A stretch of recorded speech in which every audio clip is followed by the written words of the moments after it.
Hi everybody, this is Molenga and welcome back to my channel. Thank you for joining me on a journey of personal and spiritual development. Today I'll be talking about discretion. That is keeping private things private. What does the Bible say about that?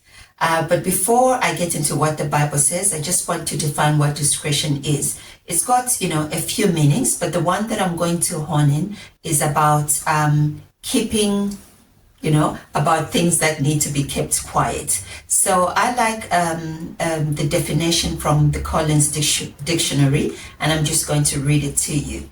It says, discretion is the quality of behaving in a quiet and controlled way without drawing attention to yourself or giving away personal or private information.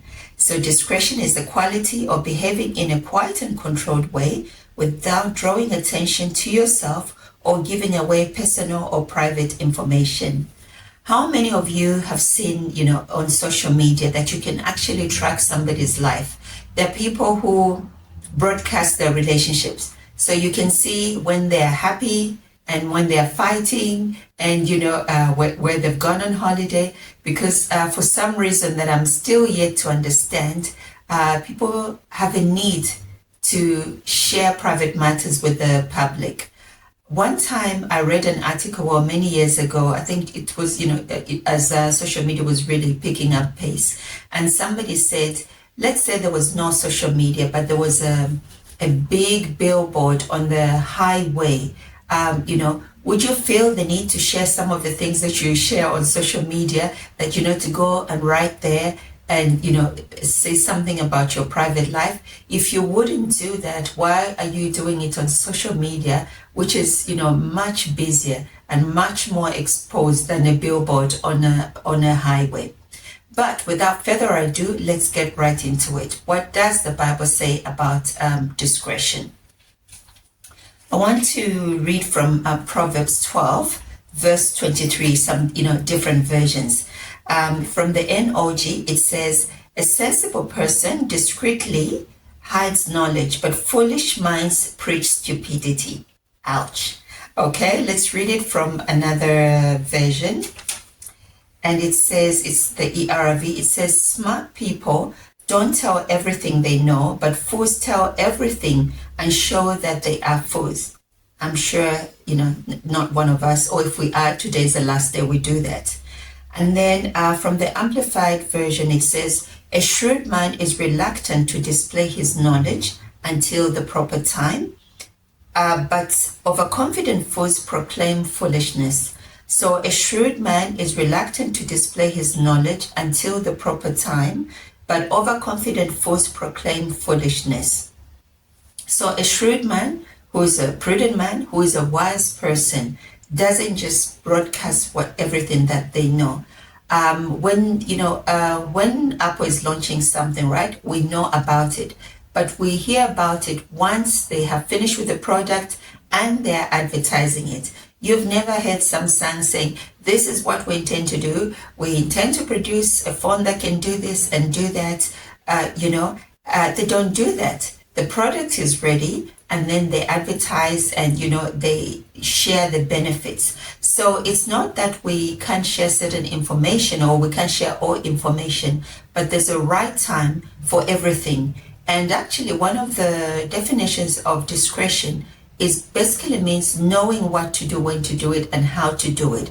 So there is a right time for everything, and there's a right amount of sharing, but there is also what we can definitely say is oversharing. So I'll share a few more verses on, incidents where the Bible, talks about discretion. The first one I'm going to talk about is Nehemiah in chapter 2. So if you've read the book of Nehemiah, or you're going to find out that he had found out that Jerusalem, was, it had been under siege because they were taken as slaves, and he was actually in a foreign land. So Jerusalem was under foreign occupation, but it was laying in ruins. And, God had laid it on his heart to go and do something about it.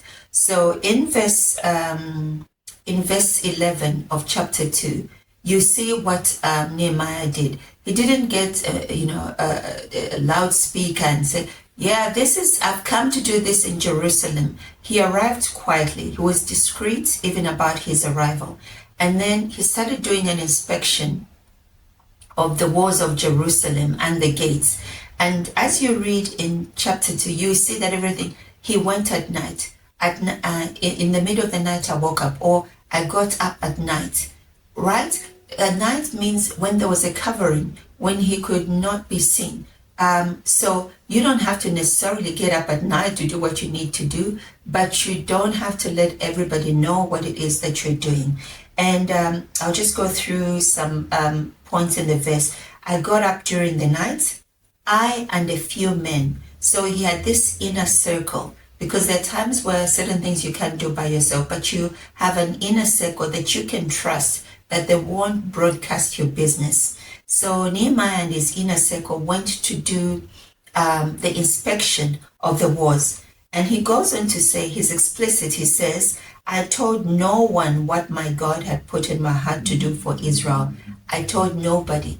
I didn't go say, oh, this is what I intend to do in 2025. This is what I'm going to do. And there's a place for that for some things. But there are certain things that you birth them quietly without anybody knowing what is happening. And then at a certain point, you may not even be able to hide because the fruits will speak for you. So it's a more of show, don't tell. All right. And then in verse 16, he says, the officials did not know what I had, the officials did not know where I had gone or what I was doing. So when he was doing the inspection, when he arrived, they did not know where he was going or what he was doing. That was private. He was being discreet. He was practicing discretion. I had not told the Jews, the priests, the nobles, the officials, and the rest who were to do the work. So he didn't tell them until he had a proper understanding of what needed to be done, what resources they would need. And then in verse 17, it says, then I said to them. So from verse 1 to 16, he was quiet. He was just doing the investigation. He was preparing the groundwork for what he needed to do. And then in verse 17, then I said to them. So there is a place of when I said to them. And then there's the places where certain things are just your business or your family's business. Nobody needs to know. And if you read, if you continue reading in Nehemiah, you found out that in 52 days, they completed that wall. And the reason they completed that wall was that they were focused, right? They were not distracted. They were not there to entertain their enemies. They were not there to respond to the ridicule. They were there to do what God had asked them to do. But the foundation, the first phase of that work was to keep quiet and work under wraps without anybody knowing what they were doing. And if you read later, you will see that they had so much opposition. I can just imagine if they had announced what they were going to do, probably they would never even have started the work. So that's something that you can take a cue from. Then there's another example, which is 2 Kings chapter 4, verse 4. The background is a widow woman whose husband had left her in debt, and the creditors had come and they wanted to take her children to pay for their debt. And she got a God idea from a prophet, right? But this is what caught my eye. In 2 Kings chapter 4, verse 4, the prophet advised her, shut the door behind you and your sons, then pour the oil in the vessels. So don't let anybody know what we're doing. Oh, we've got a miracle here. God has done a miracle. That's why we borrowed these containers. No, they shut the door. She and her son shut the door and started pouring the oil. And of course, later, we know that once that part was done, she got an instruction to sell the oil. Now she could tell, hey guys, I've got oil, but not while she was busy with the prep work, with the groundwork, she was quiet about it. So you too may have an idea, and I know I know it. It's just, you just want to share with somebody. You want to tell somebody, but you know what? You will at a later stage, at the right time. So she did what the prophet told her to do. She kept quiet, shut the door, did her business, and only when it was time to advertise the selling of the oil did she speak. And then Psalm 112 verse 5 says, a good man deals graciously and lends. He will guide his affairs with discretion. So here's another example. This person deals wisely, and so they handle their affairs with discretion. And as I said, discretion has got other meanings. And, the other meaning is being prudent, acting with good judgment. But also, that good judgment tells you to keep things under wraps. So, you see other examples, from the Word of God. Even Jesus didn't publicize everything he did. In fact, with Jesus, he would tell some people, don't tell anybody. It was those people who went and told. Because you know what? If you're doing great, if the results, come out, you won't have to speak.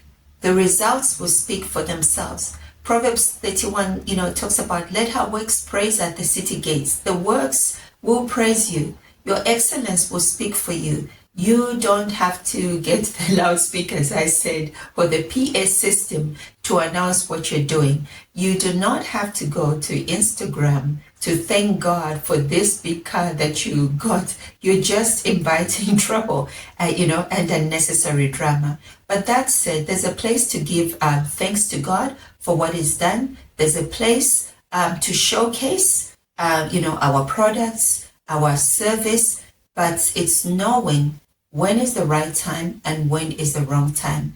Don't sabotage your growth. Don't sabotage your success by speaking before time. And that's it for today. I will link to this video, similar videos, in this vein, so that if you're truly interested, and I'm sure you are, you'll be able to watch them as well. Until the next time, it's bye-bye. God bless and be discreet in 2025. Thank you.